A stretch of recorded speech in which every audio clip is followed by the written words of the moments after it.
നമുക്ക് രണ്ട് type drones ആണുള്ളത്. ഒന്നിൻ്റെ പേര് നിരീഷ് എന്നാണ്, ഒന്നിൻ്റെ പേര് ഫിയ എന്നാണ്. അപ്പോൾ നിരീഷ് ഉപയോഗിച്ചിട്ട് നമ്മൾ ആ ഫീൽഡിലുള്ള ഇപ്പോൾ ക്രോപ്സിനുണ്ടാവുന്ന ഇഷ്യൂസ് ഐഡൻറ്റിഫൈ ചെയ്യും. എന്നിട്ട് ആ ഡാറ്റ നമ്മൾ പ്രോസസ്സ് ചെയ്ത് ഈ ഫിയയിലേക്ക് സെൻഡ് ചെയ്യും. എന്നിട്ട് ഫിയ പോയിട്ട് പെർട്ടിക്കുലർ അഫക്റ്റഡ് ആയിട്ടുള്ള ഏരിയാസിൽ മാത്രം സ്പ്രേ ചെയ്യും. അപ്പോൾ നമുക്ക് നോർമലി ഫോളിയർ ആപ്ലിക്കേഷൻ ഒരു ഹോൾ ഏരിയയിൽ കൊടുക്കുന്നതിന് പകരം ആ ഒരു പെർട്ടിക്കുലർ ഏരിയയിലേക്ക് മാത്രം നമുക്ക് ചെയ്യാൻ പറ്റും. ഫസ്റ്റ് ഇയർ തന്നെ 32 ലക്ഷം രൂപ നമ്മൾ ടേൺ ഓവർ കൊണ്ടുവന്നു. അതിപ്പോൾ നമ്മൾ കഴിഞ്ഞ വർഷം 5 കോടി ടേൺ ഓവറിലേക്ക് വന്നു. ഈ വർഷം നമ്മൾ ഏകദേശം ഒരു 10 ക്രോസ് ചെയ്യാൻ വേണ്ടിയിട്ട് പോകുന്നു. ഗവൺമെന്റ് നല്ല രീതിയിൽ സപ്പോർട്ട് ചെയ്യുന്നുണ്ട്. കേരള സ്റ്റാർട്ടപ്പ് മിഷൻ ആണെങ്കിലും ഗവൺമെന്റ് സൈഡിൽ ഇപ്പോൾ രാജീവ് ഉൾപ്പെടെയുള്ള മിനിസ്റ്റേഴ്സ് ഇൻവെസ്റ്റ് കേരള പോലുള്ള പ്രോഗ്രാംസ് നടത്തുന്നുണ്ട്. അപ്പോൾ ഇതെല്ലാം നമ്മളെ പോലുള്ള ഹാർഡ്വെയർ സ്റ്റാർട്ടപ്സിന് കിട്ടുന്ന പ്രൊമോഷൻസ് ആണ്. വിദേശ രാജ്യങ്ങളിലുള്ള ഒരു ഓപ്പർച്യൂണിറ്റി കുറഞ്ഞു വരികയാണ്. ഇപ്പോൾ പണ്ടത്തെ പോലത്തെ ഒരു തള്ളിക്കയറ്റം അങ്ങോട്ടേക്ക് ഇപ്പം ഇല്ല, അത് കുറഞ്ഞു വരാണ്. അപ്പോൾ ആ ഒരു സാഹചര്യത്തിൽ നമുക്ക് റിസോഴ്സസ് ഉണ്ട്, സ്കിൽഡ് റിസോഴ്സസിൻ്റെ കുറവുണ്ട്. ശരിക്കും നമ്മൾ കോളേജിൽ നിന്ന് പഠിച്ചു വരുമ്പോൾ വിത്ത് സ്കിൽസ് വരണം. ആ പ്രാക്ടിക്കൽ ലെവൽ ഇംപ്ലിമെൻറ്റേഷന് വേണ്ടിയിട്ട് ഒരു ഇപ്പോൾ കരിക്കുലംസ് ഡിസൈൻ ചെയ്യുന്നുണ്ടോ എന്നുള്ളത് സംശയമാണ്. ബിക്കോസ് പ്രാക്ടിക്കൽ ലെവൽ നോളജ് ഇല്ല എന്നുള്ളതാണ് ഇപ്പം നമ്മൾ ബിടെക് കഴിഞ്ഞ സ്റ്റുഡൻസിനെയൊക്കെ ഹയർ ചെയ്യുമ്പോൾ നമുക്ക് മനസ്സിലായിട്ടുള്ളത്. സംസ്ഥാന യുവജന കമ്മീഷൻ്റെ വ്യവസായം സെക്ടറിൽ ഇത്തവണത്തെ പുരസ്കാരം നേടിയ ഫ്യൂസലേജ് ഇന്നോവേഷൻസിൻ്റെ സ്ഥാപകരായ ദേവൻ ചന്ദ്രശേഖരൻ, ദേവിക എന്നിവരാണ് ദ ക്യൂ അഭിമുഖത്തിൽ. സ്വാഗതം. Thank you. എഞ്ചിനീയറിംഗ് മേഖലയിൽ പഠനം, പിന്നീട് അഗ്രി എന്ന സെക്ടറിലേക്ക് മാറുന്നു. 2020 ആണ് സംരംഭം ആരംഭിക്കുന്നത്. 2025 നിൽക്കുമ്പോൾ വിദേശ രാജ്യങ്ങളിലേക്ക് നിങ്ങളുടെ പ്രോഡക്റ്റിന് ആവശ്യക്കാരെത്തുന്നു, അതിൻ്റെ പ്രവർത്തനം വിപുലീകരിക്കുന്നു. ഇപ്പോൾ സംസ്ഥാന സർക്കാരിൻ്റെ ഭാഗമായ യുവജന കമ്മീഷൻ്റെ പുരസ്കാരം. ഈ പദ്ധതിയുടെ ഒരു ആശയം എന്താണെന്നുള്ളത് പങ്കുവെക്കാവും? ആശയം പ്രധാനമായിട്ടും ഞാനൊരു എയറോനോട്ടിക്കൽ എഞ്ചിനീയറിംഗ് ബാക്ക്ഗ്രൗണ്ടിൽ നിന്നാണ് വരുന്നത്. അതുപോലെ തന്നെ ഒരു കർഷക കുടുംബത്തിൽ നിന്നാണ് ഞങ്ങൾ വരുന്നത്. അതുകൊണ്ട് തന്നെ അന്നൊരു പ്രോബ്ലം ഉണ്ടായിരുന്നു. നമ്മളുടെ കേരളത്തിൽ 2017-18 ശേഷം ഉണ്ടായിരുന്ന ഫ്ലഡ് മൂലമുണ്ടായ കൃഷിയിലുണ്ടായ കുറച്ച് പ്രശ്നങ്ങൾ, അതിനെ അഡ്രസ്സ് ചെയ്യാൻ വേണ്ടിയിട്ട് എനിക്കറിയാവുന്നത് ഡ്രോൺസ് ആണ്. അതിനെ എങ്ങനെ അതിനൊരു സൊല്യൂഷൻസ് കൊടുക്കാം എന്നുള്ളതാണ് ചിന്തിച്ചത്. ഇപ്പോൾ നമ്മൾ മറ്റ് അഗ്രികൾച്ചർ സ്റ്റേറ്റ്സുമായിട്ട് നോക്കുമ്പോൾ ഇവിടെ നമ്മളിപ്പോൾ പറയും കേരളത്തിൽ കൃഷി വളരെ കുറവാണ് എന്നുള്ളത്. എന്നാൽ ഇവിടെ ഭക്ഷ്യ നാണ്യവിളകളിൽ പ്രൊഡക്ടിവിറ്റി മറ്റ് സ്റ്റേറ്റുകളേക്കാൾ വളരെ കൂടുതലാണ്. അത് ഇവിടുത്തെ മണ്ണിൻ്റെ ബലപുഷ്ടി കാരണമാണ്. അപ്പോൾ ഫ്ലഡിന് ശേഷം ആ മണ്ണിൻ്റെ ക്യാരക്ടറിസ്റ്റിക്സ് നഷ്ടപ്പെടുകയും കർഷകർ കുറച്ചുകൂടെ അൺസയൻറ്റിഫിക് ആയിട്ടുള്ള ഫാമിങ് ഫോളോ ചെയ്തപ്പോൾ നമുക്കത് കുറച്ചുകൂടെ സയൻറ്റിഫിക് ആയിട്ട് പ്രിസ്ക്രിപ്ഷൻസ് എങ്ങനെ കൊടുക്കാം, അത് ഡ്രോൺ മുഖാന്തരം എങ്ങനെ ചെയ്യാം, അതൊരു ഇൻ്റഗ്രേറ്റഡ് അല്ലെങ്കിൽ ഒരു സ്വാം ഓഫ് ഡ്രോൺസിൻ്റെ അപ്രോച്ചാണ് നമ്മൾ ഇംപ്ലിമെൻറ്റ് ചെയ്യുന്നതെങ്കിൽ അത് എത്രത്തോളം കർഷകർക്ക് ഗുണകരമാകും, തുടക്കത്തിൽ ഞങ്ങൾക്ക് എങ്ങനെ ഗുണകരമാകും എന്നുള്ളതാണ് ചിന്തിച്ചത്. അതിനുശേഷം അത് മറ്റുള്ളവർക്ക് അല്ലെങ്കിൽ അത് ഈ ഒരു കേരളത്തിലുള്ള അഗ്രികൾച്ചർ എക്കോസിസ്റ്റത്തിന് എങ്ങനെ ഉപകാരപ്പെടും എന്നുള്ളതാണ് ചിന്തിച്ചത്. അങ്ങനെയാണ് നമ്മൾ ഈ ഒരു പ്രൊജക്റ്റിലേക്ക് വരുന്നത്. ഈ പ്രോജക്റ്റിനെ കുറിച്ച് പറയുമ്പോൾ ശരിക്കും ഈ ഡ്രോണിൻ്റെ ഒരു പ്രവർത്തനം എങ്ങനെയാണ്, എന്താണ് അതിൻ്റെ ഉപയോഗങ്ങൾ, എന്തെല്ലാം ഉപകാരങ്ങളാണ് അതുവഴി ലഭിക്കുക എന്നുള്ളതൊന്ന് പറയാം. നമുക്ക് രണ്ട് ടൈപ്പ് ഡ്രോൺസ് ആണുള്ളത്. ഒന്നിൻ്റെ പേര് നിരീഷ് എന്നാണ്, ഒന്നിൻ്റെ പേര് ഫിയ എന്നാണ്. അപ്പോൾ നിരീഷ് ഉപയോഗിച്ചിട്ട് നമ്മൾ ആ ഫീൽഡിലുള്ള ഇപ്പോൾ ക്രോപ്സിനുണ്ടാവുന്ന ഇഷ്യൂസ് ഐഡൻറ്റിഫൈ ചെയ്യും. എന്നിട്ട് ആ ഡാറ്റ നമ്മൾ പ്രോസസ്സ് ചെയ്ത് ഈ ഫിയയിലേക്ക് സെൻഡ് ചെയ്യും. എന്നിട്ട് ഫിയ പോയിട്ട് പെർട്ടിക്കുലർ അഫക്റ്റഡ് ആയിട്ടുള്ള ഏരിയാസിൽ മാത്രം സ്പ്രേ ചെയ്യും. അപ്പോൾ നമുക്ക് നോർമലി ഫോളിയർ ആപ്ലിക്കേഷൻ ഒരു ഹോൾ ഏരിയയിൽ കൊടുക്കുന്നതിന് പകരം ആ ഒരു പെർട്ടിക്കുലർ ഏരിയയിലേക്ക് മാത്രം നമുക്ക് ചെയ്യാൻ പറ്റും. അപ്പോൾ ഒരു ഡ്രോൺ യൂസ് ചെയ്തിട്ട് നമുക്ക് ഒരു ഏക്കർ ഒരു 7 മിനിറ്റിൽ കവർ ചെയ്യാൻ പറ്റും. അപ്പോൾ ഒരു ദിവസം ഒരു ഡ്രോൺ യൂസ് ചെയ്തിട്ട് ഏകദേശം 50 ഏക്കർ മിനിമം നമുക്ക് ചെയ്യാൻ പറ്റും. അപ്പോൾ ഇത് യൂസ് ചെയ്യുന്നത് വഴി ഫാമേഴ്സിന് അവരുടെ ഔട്ട്പുട്ട് ഒരു 70% കൂടുതൽ കിട്ടും. പിന്നെ ഈ നമ്മുടെ ഇൻപുട്ട് ഒരു 35% കുറച്ച് കൊടുത്താൽ മതി. അപ്പോൾ ഇതാണ് ഇതിപ്പോൾ കൺവേർട്ട് ആവുന്ന അവരുടെ ഒരു ഇൻകമിലോട്ടാണ്.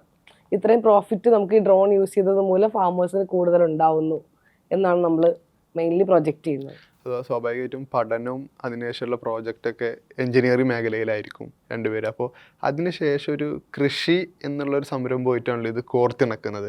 താരതമ്യേന ഈ രണ്ട് വിഭാഗങ്ങളും ഒരുമിച്ച് പോകുന്നത് വളരെ സാധ്യത കുറഞ്ഞൊരു മേഖല കൂടെയാണ്. അപ്പോൾ ഇതിനൊന്ന് മിങ്കിൾ ചെയ്യുക എന്നുള്ളതൊരു ചാലഞ്ച് ആയിരുന്നോ? ഒപ്പം അതെങ്ങനെയാണ് ആ ട്രാക്കിൽ കയറി എന്നുള്ളത്? അത് ഒന്നാമത്തത് എൻ്റെ ബിടെക് പ്രോജക്റ്റ് ഒരു അണ്ടർ വാട്ടർ ഡ്രോൺ ആയിരുന്നു. ഞാൻ എയറോനോട്ടിക്കൽ എഞ്ചിനീയറിംഗ് ആയതുകൊണ്ട് തന്നെ ജോലി സാധ്യതകൾ വളരെ കുറവുള്ളൊരു സമയമായിരുന്നു. എനിക്ക് അത്യാവശ്യം സപ്ലിമെൻ്ററീസ് ഉണ്ടായിരുന്നു. എന്നാൽ അതിനുശേഷം ഒരു ഓപ്പർച്യൂണിറ്റിയിലേക്ക് ഞാനൊരു ഇൻ്റർവ്യൂവിന് അറ്റൻഡ് ചെയ്തു. ആ ഇൻ്റർവ്യൂവിൽ എൻ്റെ പ്രൊജക്റ്റ് കണ്ടിട്ട് തന്നെ അവർ പറഞ്ഞു, നിങ്ങളുടെ പാഷൻ കുറച്ചുകൂടെ ഈ ഡ്രോൺസ് അല്ലെങ്കിൽ ഒരു ഫ്യൂച്ചറിസ്റ്റിക് ടെക്നോളജിയിലാണ്. സോ ഈ ഒരു ജോലിയിലേക്ക് വരുവാണെന്നുണ്ടെങ്കിൽ അത് കട്ട് ചെയ്യേണ്ടി വരും എന്നുള്ളൊരു ഒരു ഇൻപുട്ട് എനിക്ക് അവിടെ നിന്നാണ് കിട്ടുന്നത്. അപ്പം അതിനുശേഷം ഞാൻ എൻ്റെ കോളേജിലേക്ക് തന്നെ വരികയും അവിടെ ഞാൻ പ്രൊജക്റ്റ് ചെയ്ത ലാബിൽ ടൈം സ്പെൻഡ് ചെയ്യുകയായിരുന്നു ചെയ്തത്.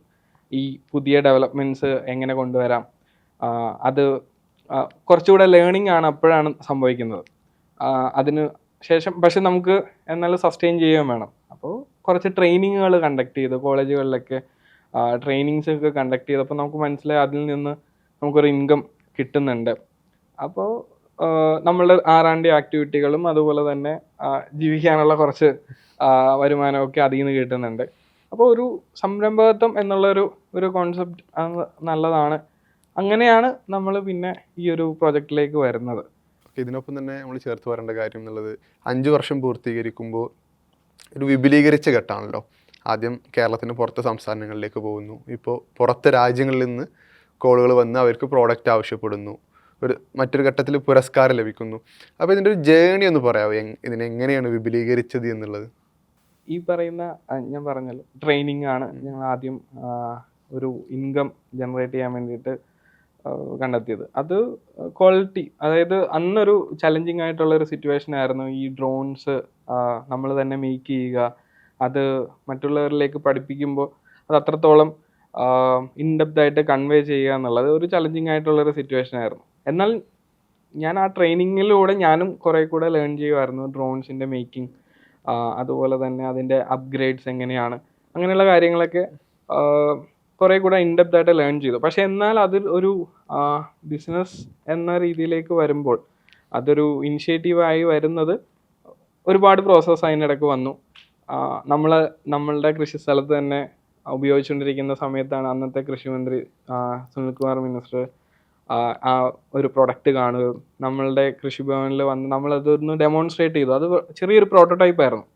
അപ്പോൾ ആ പ്രോട്ടോടൈപ്പ് പിന്നെ അദ്ദേഹം ഒരു ലെറ്ററിൽ എഴുതി തരുമായിരുന്നു കേരള അഗ്രികൾച്ചർ യൂണിവേഴ്സിറ്റിയിലേക്ക് ഈ ഒരു പ്രൊഡക്റ്റ് അവിടെ വാലിഡേറ്റ് ചെയ്യാൻ വേണ്ടിയിട്ട്.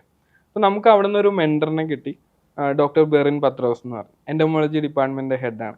അപ്പോൾ അദ്ദേഹം ഈ പ്രോഡക്റ്റ് ടെസ്റ്റിങ്ങിലേക്ക് കൊണ്ടുവരുവാണ്. അത് കേരളത്തിലെ പല അഗ്രികൾച്ചർ ക്ലസ്റ്ററുകളിൽ അവർ ടെസ്റ്റ് ചെയ്തു, അഗ്രികൾച്ചർ യൂണിവേഴ്സിറ്റി. അപ്പോഴാണ് ഈ പറഞ്ഞ പോലെ ഈ ഒരു ഇൻ്റഗ്രേറ്റഡ് അപ്രോച്ച് ഫാമിങ്ങിന് ബെനിഫിഷ്യലാണ്, കർഷകർക്ക് കൂടുതൽ ഈൽഡ് കിട്ടുന്നുണ്ട്, ഇതൊരു പ്രിസിഷൻ ഫാമിങ്ങിന് ആപ്റ്റായിട്ടുള്ള ഒരു ഇനിഷ്യേറ്റീവാണ്, ഒരു ഇമ്പാക്റ്റ് ആളുകൾക്ക് ഉണ്ടാക്കുന്നുണ്ട്. പിന്നെ ഞങ്ങൾ കുറച്ചുകൂടെ ഡെഡ് ലാൻഡുകളുണ്ട്, അതായത് തരിശ് നിലങ്ങൾ, കൃഷിയോഗ്യമല്ലാത്ത സ്ഥലങ്ങളിൽ അവർക്ക് ഉൽപ്പാദന മികവ് കിട്ടാൻ വേണ്ടിയിട്ട് നമ്മൾ ഡ്രോൺസ് ഉപയോഗിച്ച് കഴിഞ്ഞാൽ, ഈ ഒരു ഇൻ്റഗ്രേറ്റഡ് അപ്രോച്ച് അല്ലെങ്കിൽ സയൻറ്റിഫിക് അപ്രോച്ച് ഉപയോഗിച്ച് കഴിഞ്ഞാൽ അവർക്ക് കൂടുതൽ ബെനിഫിഷ്യൽ ആകുമെന്ന് മനസ്സിലായി. അപ്പോൾ ഇത്രത്തോളം വാലിഡേഷൻസ് കഴിഞ്ഞപ്പോൾ ഒരു സ്റ്റാർട്ടപ്പിലേക്ക് തന്നെ അവരും സജസ്റ്റ് ചെയ്യാൻ തുടങ്ങി, നിങ്ങൾ ഒരു കമ്പനിയായിട്ട് ഫോർമേഷൻ ചെയ്ത് കഴിഞ്ഞാൽ അത് വളരെ നല്ലതായിരിക്കും, കൂടുതൽ ആളുകൾക്ക് ഉപകാരപ്പെടും എന്നുള്ളതിലേക്ക് നമ്മൾ വന്നു.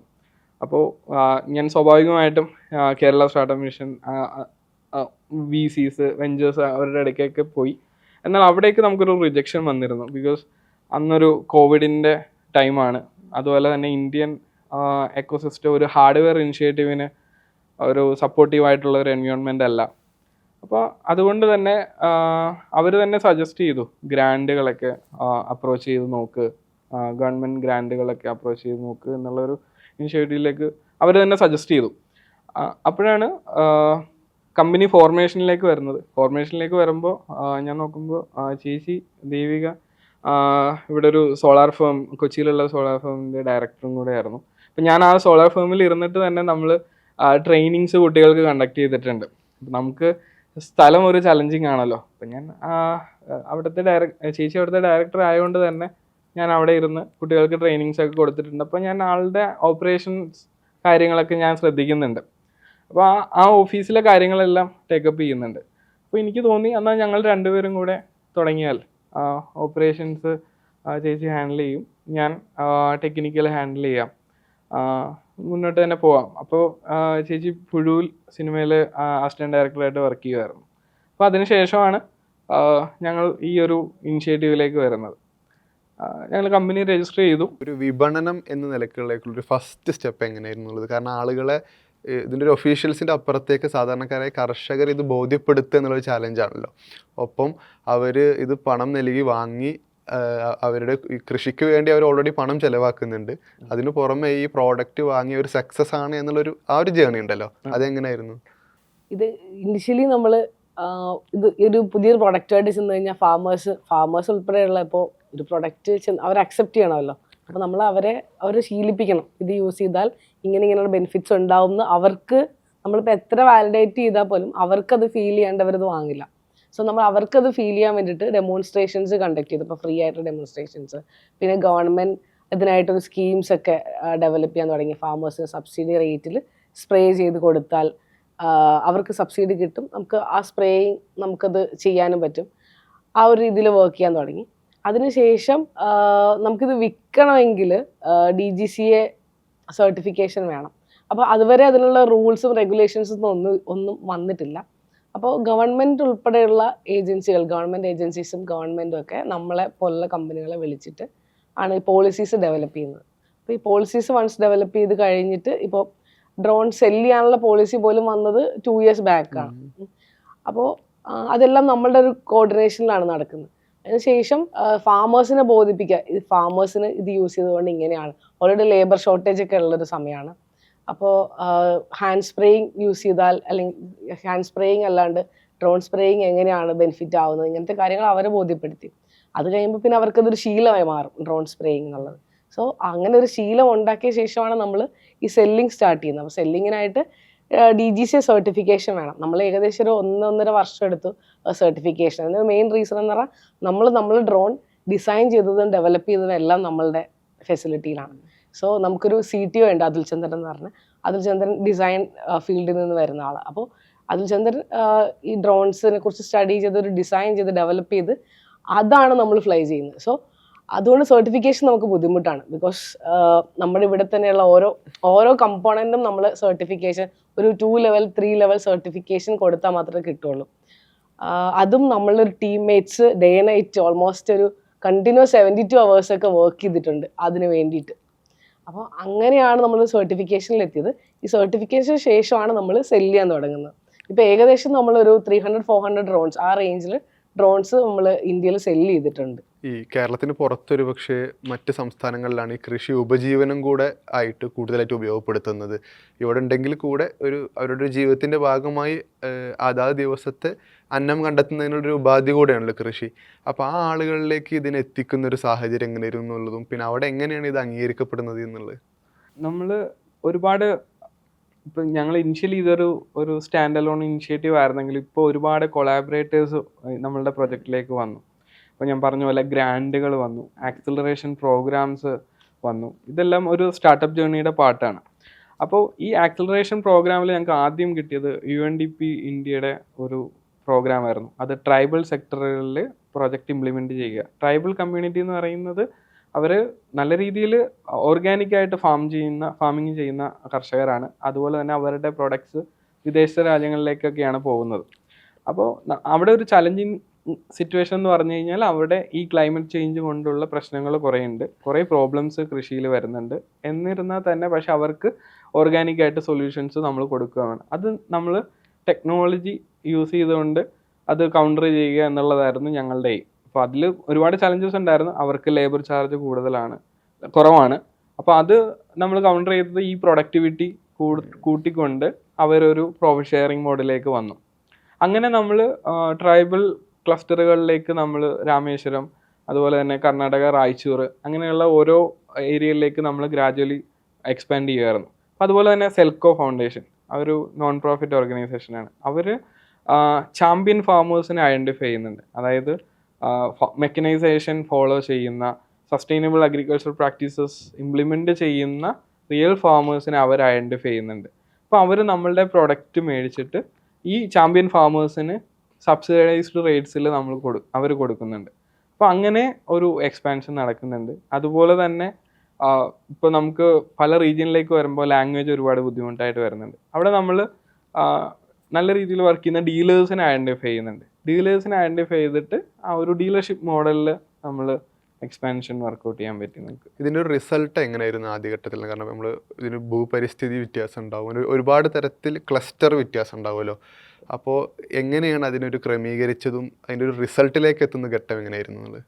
ആദ്യം ഞങ്ങൾ ഡ്രോൺസ് ഇവിടെ പ്രൊഡക്ഷനിലേക്ക് വന്നപ്പോൾ സർട്ടിഫിക്കേഷൻ കഴിഞ്ഞിട്ട് നമ്മൾ ആദ്യം ഒരു ബാച്ച് റിലീസ് ചെയ്തത് പിന്നെ നമുക്ക് റീകോൾ ചെയ്യേണ്ടതായിട്ട് വന്നിട്ടുണ്ട്.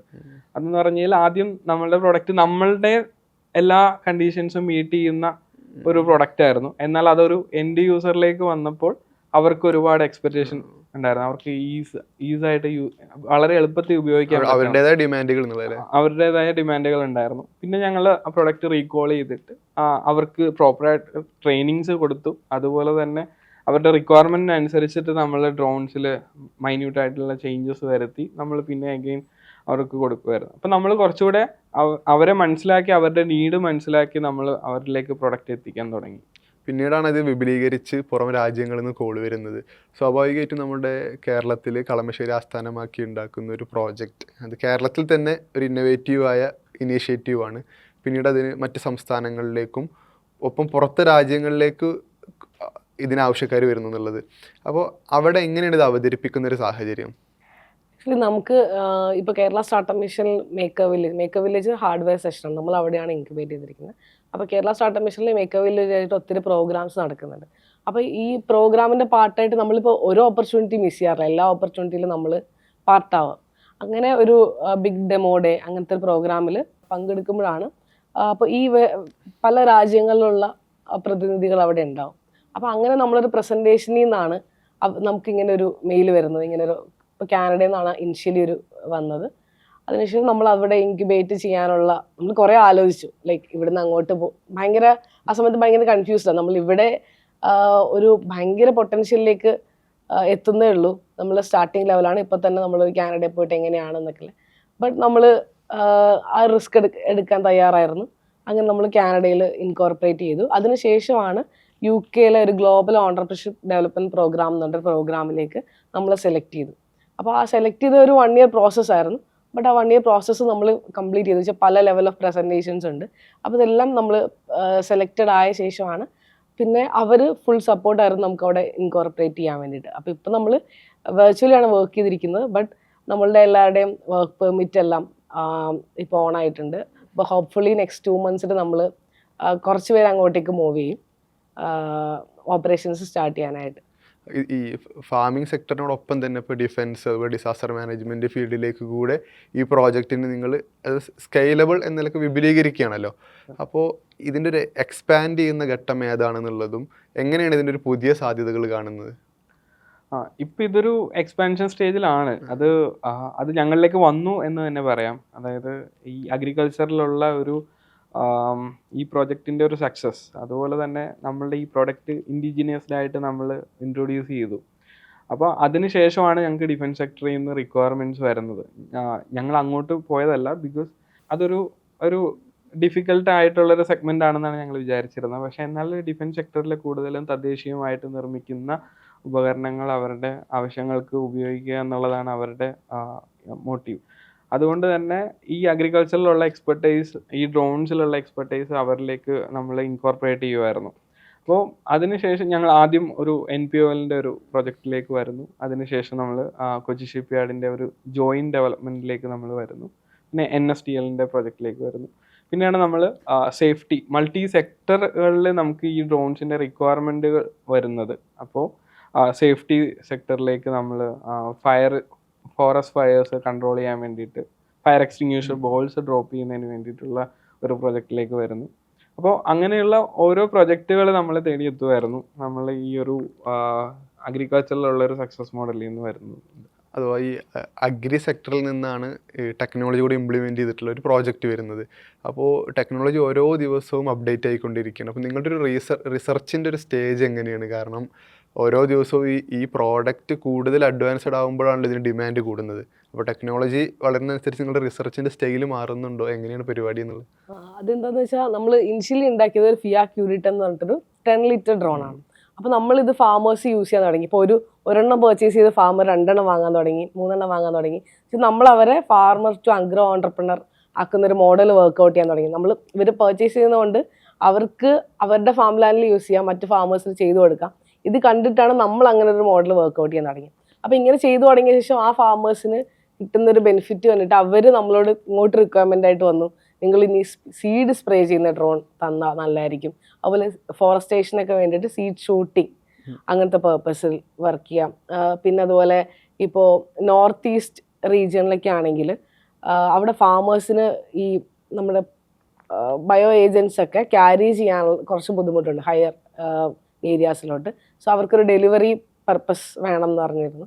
അപ്പോൾ നമ്മൾ ഇപ്പോൾ പ്ലാൻ ചെയ്യുന്നതെന്ന് വെച്ചാൽ ഇതെല്ലാം കൂടെ കമ്പൈൻ ചെയ്തിട്ട് ഒരു ഡ്രോൺ ആയിട്ട്, ഇപ്പോൾ 10 ലിറ്റർ മാറ്റിയത് 30 ലിറ്റർ ആയിട്ട് ഇറക്കുന്നത് എന്ന് വെച്ചാൽ അതിൽ സീഡ് സ്പ്രേയിങ് ഉണ്ടാവും, നോർമൽ സ്പ്രേയിങ് ഉണ്ടാവും, seed shooting, fireball dropping, delivery. അപ്പോൾ ഈ പർപ്പസ് എല്ലാം കൂടെ ചേർത്തൊരു മൾട്ടി പർപ്പസ് ഡ്രോൺ 30 ലിറ്ററിൻ്റെ നമ്മളിപ്പോൾ ഡെവലപ്പ് ചെയ്തുകൊണ്ടിരിക്കുകയാണ്. അപ്പോൾ ഇതെല്ലാം നമ്മൾ ഫാമേഴ്സിൽ നിന്ന് വരുന്ന ഒരു അപ്ഡേറ്റ് അനുസരിച്ചിട്ടാണ് നമ്മളൊരു പുതിയ പ്രോഡക്റ്റിലേക്ക് എത്തുന്നത്. മാത്രമല്ല നമുക്കൊരു നല്ല R&D ടീമുണ്ട്. നമ്മളെ ടീം ഭയങ്കര നല്ല ടീമാണ്. അപ്പോൾ ഈ ടീം വർക്കാണ് ശരിക്കും പറഞ്ഞത്. അപ്പോൾ എന്ത് പറഞ്ഞാലും ചെയ്യാം എന്ന് പറയുന്ന, അല്ലെങ്കിൽ നമുക്ക് ട്രൈ ചെയ്യാം, നോക്കാം. അപ്പോൾ അതിനുവേണ്ടി എത്ര സമയവും കൂടെ സ്പെൻഡ് ചെയ്യാൻ പറ്റുന്ന ഒരു നല്ലൊരു ടീമുണ്ട് നമുക്ക്. അപ്പോൾ അങ്ങനത്തെ ഒരു ടീം ഉള്ളിടത്തോളം കാലം നമുക്ക് എല്ലാ നീഡ്സും ചെയ്യാൻ പറ്റും എന്നാണ് വിചാരിക്കുന്നത്. ഇതിൻ്റെ ഒരു പ്രൊഡക്ഷൻ സ്റ്റേജ് ശരിക്കും എങ്ങനെയാണ്? കാരണം ഇതിൻ്റെ ഡിമാൻഡ് അനുസരിച്ച് എത്ര കാലാവധി വരും ഒരു ഡ്രോൺ നിർമ്മാണത്തിന്? പിന്നെ അതിലേക്ക് എത്ര പേര് ഇൻവോൾവ് ചെയ്യും? അതിൻ്റെ ഒരു ഡിസൈൻ എങ്ങനെയാണ് വരുന്നത് എന്നുള്ളത്? ഇതിൻ്റെ ഡിസൈനിങ് പ്രീഫിക്സ്ഡ് ആണ്. നമ്മൾ ഓൾറെഡി ഡിസൈൻ ചെയ്തത് നമ്മൾ റെപ്ലിക്കേറ്റ് ചെയ്തുകൊണ്ടിരിക്കുകയാണ്. പിന്നെ നമ്മൾ അതിൻ്റെ ഡിസഡ്വാൻറ്റേജസ് മനസ്സിലാക്കുന്നതിനനുസരിച്ച് നമ്മൾ ഡിസൈനിൽ ഗ്രാജുവലി ചേഞ്ചസ് വരുത്തുകയാണ് ചെയ്യുന്നത്. അപ്ഗ്രേഡ്സ് പോലെ, വേർഷൻസ് ചേഞ്ച് ചെയ്യുന്ന പോലെ. പിന്നെ നമ്മൾ ഡ്രോൺസിൻ്റെ പ്രൊഡക്ഷൻ നമ്മളൊരു ബാച്ചായിട്ടായിരിക്കും 25 അല്ലെങ്കിൽ 50 എന്നുള്ള ഡ്രോൺസിൻ്റെ ഒരു ബാച്ച് ഓഫ് പ്രൊഡക്ഷനാണ്. അത് ഒരു 10 ദിവസം എടുക്കുന്ന ഒരു പ്രോസസ് ആയിരിക്കും. പിന്നെ ഒരു 5 ദിവസം ഇതിൻ്റെ ടെസ്റ്റിംഗ് ആക്ടിവിറ്റീസ്, NDT ടെസ്റ്റിങ്സ്, അങ്ങനെയുള്ള ആക്ടിവിറ്റീസൊക്കെ നമ്മൾ കണ്ടക്ട് ചെയ്യും. നമ്മൾ യൂഷ്വലി ഒരു ഓർഡർ റിസീവ് ചെയ്തതിന് ശേഷം ഒരു 20 ദിവസത്തിനുള്ളിലാണ് പ്രോഡക്റ്റ് സെല് ചെയ്യാൻ പാകത്തിൽ റെഡി ആവുന്നുള്ളത്. നമ്മൾ ഈ സ്റ്റോറി ഇങ്ങനെ പറഞ്ഞു വരുമ്പോൾ ഇതിൻ്റെ ഒരു 5 വർഷത്തെ നമ്മളൊരു ആത്മസമർപ്പണത്തിനൊപ്പം തന്നെ ഇതിൻ്റെ ഒരു പാഷൻ സ്റ്റേജ് കൂടെ ഉണ്ടല്ലോ. കാരണം ഇതിനു വേണ്ടി നമ്മൾ സമയം ഇൻവെസ്റ്റ് ചെയ്യുന്ന ഒരു തരം പരീക്ഷണം കൂടിയാണ്. കാരണം സ്റ്റാർട്ടപ്പ് എന്ന് പറയുമ്പോൾ ആളുകൾക്കൊരു തരം ഡു ഓർ ഡൈ സിറ്റുവേഷൻ ഇപ്പോഴും നിലനിൽക്കുന്നുണ്ട്. അപ്പോൾ ഇതിൻ്റെ ഈ പാഷൻ ഇതിനെങ്ങനെയാണ് മിങ്കിൾ ചെയ്ത് കൊണ്ടുപോയി എന്നുള്ളത്? ആക്ച്വലി ഇത് സ്റ്റാർട്ട് ചെയ്തത് ദേവൻ്റെ ഒരു ഡ്രോണിനോടുള്ള ഒരു പാഷൻ്റെ പുറത്താണ്. ദേവൻ ഓൾമോസ്റ്റ് ദേവൻ്റെ ആ എഞ്ചിനീയറിങ്ങിൻ്റെ ഫൈനൽ ഇയർ വരെ, അതുവരെ പ്രത്യേകിച്ച് ലക്ഷ്യമൊന്നും ഇല്ലാതിരുന്ന ഒരു ഇതിൽ നിന്ന് മാറി പെട്ടെന്ന് ഡ്രോണിനോടൊരു പാഷൻ വന്നു. ആ ഒരു പാഷനിൽ നിന്ന് ഫുൾ ടൈം ഇപ്പോൾ രാത്രി പകലൊക്കെ ഡ്രോണിൻ്റെ താഴെ കിടന്നാണ് ഉറങ്ങിക്കൊണ്ടിരുന്നത്. ആ ഒരു സമയത്ത് നിന്ന് അങ്ങനെ സ്റ്റാർട്ട് ചെയ്തതാണ്. അപ്പോൾ ദേവന് കൂടുതലായിട്ട് ഉണ്ടാകുന്ന ടെക്നിക്കൽ സ്കിൽസാണ്. അപ്പോൾ നമ്മൾ പ്ലാൻ ചെയ്തതെന്ന് വെച്ചാൽ അവൻ്റെ ടെക്നിക്കൽ സ്കിൽസും എൻ്റെ മാനേജ്മെൻറ്റ് സ്കിൽസും കൂടെ മിക്സ് ചെയ്തിട്ട് നമുക്കപ്പോൾ മുന്നോട്ട് പോകാൻ പറ്റും. ആ സമയത്തല്ല, അപ്പം മുതൽ നമുക്കൊരു മെൻറ്റർ ഉണ്ട്, ഗിരിശങ്കർ എന്ന് പറഞ്ഞിട്ട്. പുള്ളി ചാർട്ടേഡ് അക്കൗണ്ടൻ്റ് ആണ്. അപ്പോൾ പുള്ളി ആ പെർസ്പെക്റ്റീവിൽ പുള്ളിയുടെ ഒരു വിഷനും കൂടെയുണ്ട്. അപ്പോൾ അങ്ങനെ നമ്മൾ മുന്നോട്ട് പോയിക്കൊണ്ടിരിക്കുമ്പോൾ ഒത്തിരി പ്രശ്നങ്ങളുണ്ടായിട്ട് ഇനിഷ്യലി നമ്മളൊരു ലോൺ കിട്ടാനായിട്ട് നമ്മൾ ചേർത്തല മുതൽ ഇവിടെ വാഴക്കാല അല്ലെങ്കിൽ കളമശ്ശേരി വരെയുള്ള ഓൾമോസ്റ്റ് എല്ലാ ബാങ്കിലും പോയിട്ടുണ്ട്. എന്നിട്ട് നമ്മൾ ലാസ്റ്റ് നമ്മൾ വാഴക്കാല ബ്രാഞ്ചിൽ നിന്ന് ബാങ്ക് ഓഫ് ബറോഡയിൽ നിന്നാണ് ലോൺ കിട്ടുന്നത്. അപ്പോൾ ആ ഒരു ഫേസ് മുതൽ അതുപോലെ ഒരു 35 ഗ്രാൻഡ് അപ്ലൈ ചെയ്തിട്ടാണ് ഒരു ഗ്രാൻഡ് ഫസ്റ്റ് കിട്ടുന്നത്. അപ്പോൾ ഇതെല്ലാം നമുക്ക് ഭയങ്കര ഡെസ്പറേറ്റ് ആയി പോകുന്ന, അയ്യോ നമ്മുടെ ഡിസിഷൻസ് തെറ്റാണെന്ന് തോന്നുന്ന കാര്യമാണ്. പക്ഷെ ഞാൻ എൻ്റെ ജോലി റിസൈൻ ചെയ്തു. ദേവൻ വേറെ ജോലിക്കൊന്നും പോയിട്ടില്ല. അപ്പം നമ്മളാണെങ്കിൽ ഫിനാൻഷ്യലി ഒട്ടും അങ്ങനെ നിൽക്കുന്ന ഒരു ഫാമിലി അല്ല, വേറെ ബാക്കപ്പ് ഒന്നുമില്ല, വേറെ സപ്പോർട്ടും ഒന്നുമില്ല. അപ്പോൾ ഇനിഷ്യലി നമ്മൾ ഈ ഡ്രോൺ ഉണ്ടാക്കുന്നത് തന്നെ എൻ്റെ ഫ്രണ്ട്സിൻ്റെ കയ്യിൽ നിന്നോ അല്ലെങ്കിൽ ദേവൻ്റെ കുറച്ച് ഫ്രണ്ട്സിൻ്റെ കയ്യിൽ നിന്ന് പൈസയൊക്കെ വാങ്ങിയിട്ടാണ് ഇനിഷ്യലി ഒരു ഡ്രോൺ ഉണ്ടാക്കുന്നത് തന്നെ. അത് നമുക്ക് തിരിച്ചു കൊടുക്കണം. അപ്പോൾ ഇങ്ങനെ ഒത്തിരി സ്ട്രഗിൾസ് ഇനിഷ്യൽ പീരീഡിലുണ്ടായിരുന്നു. ബട്ട് പോകെ പോകെ ഇത് ഗ്രാജുവലി റെഡിയായി വരുന്നു. എന്നുവെച്ചാൽ ഒരു ഫേസിൽ ഇപ്പോൾ ദേവൻ വിചാരിച്ചിട്ടുണ്ട്, ഇപ്പോൾ ദേവനോട് കുറച്ച് ഫ്രണ്ട്സൊക്കെ അന്ന് പറഞ്ഞിട്ടുണ്ട് PSCക്ക് പൊക്കൂടെ, എന്തിനാണ് ഇതൊക്കെ ചെയ്തോ നിൽക്കുന്നത്, എന്ന് രക്ഷപ്പെടാനാണെന്നൊക്കെ. അപ്പോൾ അന്ന് പുള്ളി വന്നിട്ട് പറയുകയും ചെയ്യും, ഞാൻ ഇനി ഇങ്ങനെ വല്ലതും ചെയ്താലോ. ഞാൻ പറഞ്ഞില്ല, കുഴപ്പമില്ല, ഇത് നമുക്ക് റെഡിയാക്കി എടുക്കാൻ പറ്റും. ആ ഒരു ഇതിൽ നിന്നാണ് നമ്മൾ റിസ്ക് എടുക്കാം അന്ന്. പക്ഷെ നമുക്ക് ഇത്രയൊന്നും ആലോചിച്ചിട്ടില്ല, എങ്ങനെയെങ്കിലും സക്സസ് ആക്കണമെന്ന് ആലോചിച്ചിട്ടുള്ളൂ. പക്ഷെ ഗ്രാജുവലി നമ്മൾ പോയി വരുമ്പോഴേക്കും എല്ലാം ഇങ്ങോട്ട് വരും, നമ്മൾ ചെയ്യുന്നതനുസരിച്ച് എല്ലാം ഇങ്ങോട്ട് വരുന്നതാണ്. പിന്നെ അതുൽ ചന്ദ്രനുണ്ട്. അതുലിന്റെ പുള്ളി ഒരു ഡിസൈൻ ഫേമിന്റെ ഹെഡായിട്ട് വർക്ക് ചെയ്യുക. അവിടുന്ന് ആ ജോലി റിസൈൻ ചെയ്ത് നമ്മുടെ കൂടെ വരികയാണ്. അപ്പൊ അത് നമുക്ക് ചെറിയൊരു ടെൻഷൻ ഉണ്ട്. ബട്ട് പുള്ളി അതെ, ഒരാളും കൂടെ എക്സ്ട്രാ വരുന്നു. അപ്പോൾ ഇതെല്ലാം പക്ഷെ എല്ലാം നല്ല പോലെ തന്നെ. പിന്നെ ഇപ്പോഴും നമുക്ക് പ്രശ്നങ്ങൾ വരാറുണ്ട്, ബട്ട് ഇപ്പൊ നമുക്കൊരു നല്ലൊരു ടീമുണ്ട്. അപ്പോൾ മൊത്തത്തിലൊരു ടീം വർക്കിലാണ് ഇത് പോകുന്നത്. അപ്പോൾ അതുകൊണ്ട് ഒരു സ്റ്റാർട്ടപ്പിന്റെ ഒരു സക്സസ് എന്ന് പറയുമ്പോൾ ഒരു വയബിലിറ്റി കൂടി ഉണ്ടല്ലോ. കാരണം ഒരു സുസ്ഥിരത എന്നുള്ളത് സാമ്പത്തികമായി കൂടെ ഉള്ളത്. അപ്പോൾ എങ്ങനെയാണ് ഈ ഒരു സാമ്പത്തിക സുസ്ഥിരത എന്നുള്ളത് നിങ്ങൾ മെയിൻറ്റെയിൻ ചെയ്തു പോകുന്നത്? കാരണം ഇങ്ങനത്തെ ഒരു ഇനീഷ്യൽ സ്റ്റേജിൽ ഇത്രയും സർവൈവ് ചെയ്ത ആളുകൾ 5 വർഷത്തിനിപ്പുറം അതിൻ്റെ ഒരു സ്റ്റാറ്റസ് എന്താണ്, പിന്നെ ഒരു എത്രത്തോളമാണ് ഒരു ഫോർ ഫ്യൂച്ചറിലേക്ക് സെക്യൂർഡ് ആയിട്ടുണ്ടോ എന്നുള്ളത്? ഇപ്പോഴും ഞങ്ങൾ ബൂട്ട് സ്ട്രാപ്ഡ് ആയിട്ടുള്ള കമ്പനിയാണ്, അതായത് ഇൻവെസ്റ്റേഴ്സ് ആരുമില്ല. ബട്ട് എന്നിരുന്നാൽ തന്നെ നമ്മൾ കൂടുതലും ബാങ്കാണ് നമ്മളെ ഫണ്ട് ചെയ്തേക്കുന്നത്. അതുപോലെ തന്നെ ഇപ്പോൾ പറഞ്ഞല്ലോ, ഇപ്പോൾ നമ്മൾ ഒരുപാട് ഗ്രാൻഡുകൾ അപ്രോച്ച് ചെയ്തു. ബട്ട് ഇപ്പോൾ നമുക്ക് ഏകദേശം ഒരു കുറേ നാഷണലും അതുപോലെ തന്നെ ഇൻ്റർനാഷണൽ ഗ്രാൻഡുകളും നമ്മളെ തേടി എത്തിയിട്ടുണ്ട്. അപ്പോൾ ആ ഗ്രാൻഡുകൾ എന്ന് പറയുന്നത് നമ്മളുടെ പ്രൊജക്റ്റ് എക്സ്പാൻഷനും അതുപോലെ തന്നെ പ്രൊഡക്റ്റിൻ്റെ ഡെവലപ്മെൻറ്റിനും, ചില ഗ്രാൻഡുകൾ മാർക്കറ്റിങ്ങിന് വേണ്ടിയിട്ടായിരിക്കാം. അങ്ങനെ നമ്മൾ പല പല ഓപ്പർച്യൂണിറ്റീസ് നമ്മൾ ഇൻകോർപ്പറേറ്റ് ചെയ്തിട്ടുണ്ട് നമ്മളുടെ ഫ്യൂസലേജ് ഇനിഷ്യേറ്റീവിലേക്ക്. അപ്പോൾ അങ്ങനെ ഞങ്ങൾ മാക്സിമം പല ഓപ്പർച്യൂണിറ്റീസും അങ്ങനെ കൊണ്ടുവന്ന് ഓൺബോർഡ് ചെയ്ത് എക്സ്പാൻഡ് ചെയ്യുന്ന പോസിബിലിറ്റീസ് ആണ് ഇപ്പോൾ നോക്കിക്കൊണ്ടിരിക്കുന്നത്. അത് ഇപ്പം സാമ്പത്തികമായിട്ട് പറയുകയാണെന്നുണ്ടെങ്കിൽ ഒരു ഗ്രോത്ത് എന്ന് മെഷർ ചെയ്യുന്നത് നമ്മളുടെ ബാലൻസ് ഷീറ്റിലെ ടേൺ ഓവർ നോക്കിയിട്ടാണ് എല്ലാവരും നോക്കുന്നത്. ഇപ്പം ഞങ്ങൾ ഫസ്റ്റ് ഇയറിൽ ഞങ്ങൾക്ക് കിട്ടിയൊരു ഏറ്റവും വലിയൊരു റെക്കഗ്നൈസേഷൻ എന്ന് പറഞ്ഞു കഴിഞ്ഞാൽ, ഞങ്ങൾക്ക് ആദ്യത്തെ ലോൺ കിട്ടുന്നത് അഗ്രി ഇൻഫ്ര എന്ന് പറഞ്ഞൊരു സ്കീം വഴിയാണ്. അതൊരു 10 ലക്ഷം രൂപയാണ് നമുക്ക് സ്കീമിൽ വരുന്നത്. അപ്പോൾ ഞങ്ങൾ പ്രോട്ടോടൈപ്പാണ് ആ സ്കീം വെച്ചുണ്ടാക്കിയത്, അതൊരു പ്രൊഡക്റ്റ് അല്ല. അപ്പോൾ ആ പ്രോട്ടോടൈപ്പ് ഞങ്ങൾ സർവീസ് മോഡലായിട്ട് ഇംപ്ലിമെൻറ്റ് ചെയ്തു. അങ്ങനെ ഇംപ്ലിമെൻറ്റ് ചെയ്ത് ഫസ്റ്റ് ഇയർ തന്നെ 32 ലക്ഷം രൂപ നമ്മൾ ടേൺ ഓവർ കൊണ്ടുവന്നു. അത് മിനിസ്ട്രി ഓഫ് അഗ്രികൾച്ചർ അത് നോട്ട് ചെയ്യും. അവരത് ട്വിറ്ററിൽ ഒരു പോസ്റ്റർ ക്രിയേറ്റ് ചെയ്ത് ട്വീറ്റ് ചെയ്തു. അതുപോലെ അവരുടെ സോഷ്യൽ മീഡിയ ഹാൻഡിൽസിൽ പ്രസൻറ്റ് ചെയ്തു. അങ്ങനെയാണ് നമുക്ക് കൂടുതൽ നാഷണൽ ലെവലായിട്ട് നമുക്ക് ഓപ്പർച്യൂണിറ്റീസും റെക്കഗ്നൈസേഷൻ സാധ്യത കിട്ടിയതും വൈഡായിട്ട് നമ്മളെ കുറേ ഓപ്പർച്യൂണിറ്റീസ് ഉണ്ടെന്ന് മനസ്സിലാക്കിയത്. അതിപ്പോൾ നമ്മൾ കഴിഞ്ഞ വർഷം 5 കോടി ടേൺ ഓവറിലേക്ക് വന്നു. ഈ വർഷം നമ്മൾ ഏകദേശം ഒരു 10 ക്രോസ് ചെയ്യാൻ വേണ്ടിയിട്ട് പോകുന്നു. അപ്പോൾ അങ്ങനെ നമ്മൾ സ്കെയിലപ്പ് ചെയ്തുകൊണ്ടിരിക്കുകയാണ്. നമ്മളെ ഇൻഫ്രാസ്ട്രക്ചർ ഗ്രാജുവലി ഡെവലപ്പ് ചെയ്തുകൊണ്ടിരിക്കുന്നു. നമ്മളെ ടീംസ് മാൻ പവർ ഏറ്റവും കൂടുതൽ ഏറ്റവും ബെസ്റ്റ് ആൾക്കാരെ തന്നെ നമ്മൾ ഓൺബോർഡ് ചെയ്തുകൊണ്ടിരിക്കുന്നു. അങ്ങനെ എക്സ്പാൻഡ് ചെയ്തുകൊണ്ടിരിക്കുകയാണ്. ഈ സ്റ്റാർട്ടപ്പുകളെ കുറിച്ചുള്ള ചർച്ചകളിലും ആശയങ്ങളിലും ഉദാഹരണം പറഞ്ഞാൽ നമ്മൾ ഇപ്പോഴും ട്രോളുകളിലൊക്കെ കാണാം, ഒരു ചായക്കടയിൽ 2 സുഹൃത്തുക്കൾ ഒപ്പം ഇരുന്ന് കഴിഞ്ഞാൽ അപ്പോൾ ബിസിനസ് ഐഡിയ ആണ് വരുന്നത്. പക്ഷേ ആ സമയത്ത് ഒരു ആദ്യത്തെ ചാലഞ്ച് എന്നുള്ളൊരു ഡു ഓർ ഡൈ സിറ്റുവേഷൻ വരും. കാരണം ഈ ഡു ഓർ ഡൈ സിറ്റുവേഷൻ എന്ന് പറഞ്ഞു കഴിഞ്ഞാൽ നമ്മൾ പരീക്ഷണത്തിന് ഇറങ്ങുകയാണ്. കാരണം വീട്ടുകാരെ ബോധ്യപ്പെടുത്തണം, പിന്നെ ഒപ്പമുള്ള ആളെ പോയി, പിന്നെ നേരത്തെ പറഞ്ഞ പോലെ PSC പോലെ ഓപ്ഷൻസ് ആളുകൾ മുന്നോട്ട് വെക്കുന്നൊരു സമയം കൂടിയാണല്ലോ. അപ്പോൾ നിങ്ങളുടെ ഒരു അനുഭവത്തിൽ നിന്ന് ഇതിൽ ഇറങ്ങണം എന്നുള്ള ധൈര്യം ഉണ്ടല്ലോ, അത് എങ്ങനെയാണ് ആളുകൾക്ക് പറഞ്ഞു കൊടുക്കുക എന്നുള്ളത്? ഇറങ്ങണം എന്നുള്ള ധൈര്യം ഇപ്പൊ ആക്ച്വലി എനിക്കവിടെ കുറച്ചും കൂടെ ആൾക്കാർ സ്റ്റാർട്ടപ്പ് ഇതിനെ സപ്പോർട്ട് ചെയ്ത് തുടങ്ങി. ആ ഒരു ട്രെൻഡ് ഉണ്ട് സ്റ്റാർട്ടപ്പിന്റെ. പിന്നെ ഒത്തിരി എക്സാമ്പിൾസ് ഉണ്ട്, സക്സസ് ആയിട്ടുള്ള എക്സാമ്പിൾസ് ഉണ്ട്. നമ്മൾ ഒത്തിരി ഫെയിലിയേഴ്സ് കാണുന്നുണ്ടെങ്കിൽ പോലും സക്സസ് ആയിട്ടുള്ള എക്സാമ്പിൾസ് ഉണ്ട്. ഇപ്പോൾ ഒരു സജഷൻ വെക്കാനാണെങ്കിൽ, എന്തെങ്കിലും ഐഡിയ തോന്നിയാൽ അത് മാക്സിമം ഫാസ്റ്റായിട്ട് അത് ഇംപ്ലിമെൻറ്റ് ചെയ്യുക. ഇപ്പോൾ ഒരു പ്രൊഡക്റ്റ് ആണെങ്കിൽ വേഗം പ്രൊഡക്റ്റ് ഉണ്ടാക്കുക. ബാക്കി മാർക്കറ്റിലേക്ക് ഇറക്കുമ്പോൾ ഒന്നെങ്കിൽ ഫെയിൽ ആവും, അപ്പോൾ എല്ലാം ഫാസ്റ്റ് ആയിരിക്കും. ഫെയിൽ ആണെങ്കിൽ ഫാസ്റ്റായിട്ട് ഫെയിൽ ആവും, സക്സസ് ആവണമെങ്കിൽ ഫാസ്റ്റായിട്ട് സക്സസ് ആവും. അപ്പോൾ ഇത് വെച്ചോണ്ട് ഇങ്ങനെ ഇരിക്കരുത്, അതാണ് നമുക്ക് ബേസിക്കലി പറയാനുള്ളത്. വെച്ചാൽ നമ്മൾ എന്ത് സാധനം ഉണ്ടെങ്കിലും അപ്പം തന്നെ ചെയ്തു നോക്കുക. പേടിച്ചിരിക്കുക അല്ലെങ്കിൽ ഇതിപ്പോൾ എന്താവും എന്ന് ആലോചിച്ചിരിക്കുക എന്നല്ലാണ്ട് നമ്മൾ ഭയങ്കരമായിട്ടൊരു പ്ലാൻ ചെയ്ത് ചെയ്യണ്ട. നമ്മൾ ഇനിഷ്യലി ചെറിയ പ്ലാൻ ഉണ്ടാക്കുക, നമ്മൾ പ്രൊഡക്റ്റ് ഇറക്കുക, അത് സക്സസ് ആണെങ്കിൽ സക്സസ് ആവട്ടെ, ഫെയിൽ ആണെങ്കിൽ ഫെയിൽ ആവട്ടെ. അങ്ങനെയാണ് നമ്മളിപ്പോൾ എല്ലാവരോടും പറയാറ്. അങ്ങനെ ഒരു ഫസ്റ്റ് തോട്ടുള്ള ഒരാളുകളാണെങ്കിൽ അവരുടെ ഒരു ജേണി എങ്ങനെ മേക്ക് ചെയ്യണം എന്നുള്ളതൊന്ന് ഒരു ഫസ്റ്റ് നോട്ടായിട്ട് പറഞ്ഞു കൊടുക്കാൻ കഴിയുമോ? നമുക്ക് എനിക്ക് തോന്നിയിട്ടുള്ളത്, ഞാൻ ബിടെക് കഴിഞ്ഞപ്പോൾ എനിക്ക് എവിടെ തുടങ്ങണം എന്നുള്ളത് ഒരു ആശങ്ക ഉണ്ടായിരുന്നു നല്ല രീതിയിൽ.